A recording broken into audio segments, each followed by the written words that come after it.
Thina impilo siyayazi, sakhula singakakhuli. Inhlupheko sidlule kuyona, siminze phakathi kodubela idibanga, kepha savuka saphanda. Thina sakhula sibancane, nabazali bekhona. Ekhaya siphanga imbuya ngothi, silalo benyoni sivuke ekuseni sithobelene nezindunga. Usizi luxhawulana nezinyembezi. Incazelo yenhlupheko siyayazi, sakhula kuyo.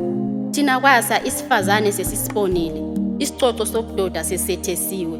Okuningi kwasifica ngendlela ngoba sakhula kuqala ngaphambi kokuba sikhule. Izinqinamba sibhekana nazo ngqo ngoba uvalo iyona nto esingasenayo. Esikhundleni sovalo kwahlala isibindi, ngakho-ke sizophumelela nakanjani. Lapho eyosiqoma khona impumelelo kuyosala imisele kuhle kwezimpawu zezikhukhula kowomile umhlabathi, ngobufakazi bemhuzuko yobude bendlela, ngoba ukuphuma kwelanga yikuchamisela kwethemba elisha, ithemba lokuthi ngelinye ilanga sizophumelela la kanjani. Thina impilo siyayazi, sakhula singakakhuli. Inhlupheko sidlule kuyona, siminze phakathi kodubela idibanga, kepha savuka saphanda.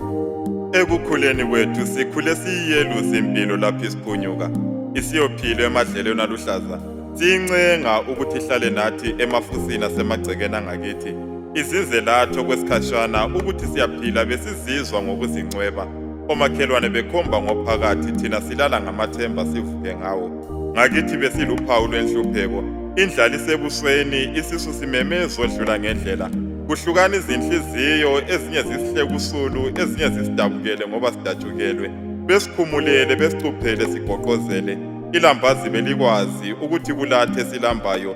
Isilotha sangakithi besiswabiso babhemi, badlulele phambili ngakithi singekho esokubhuqukela.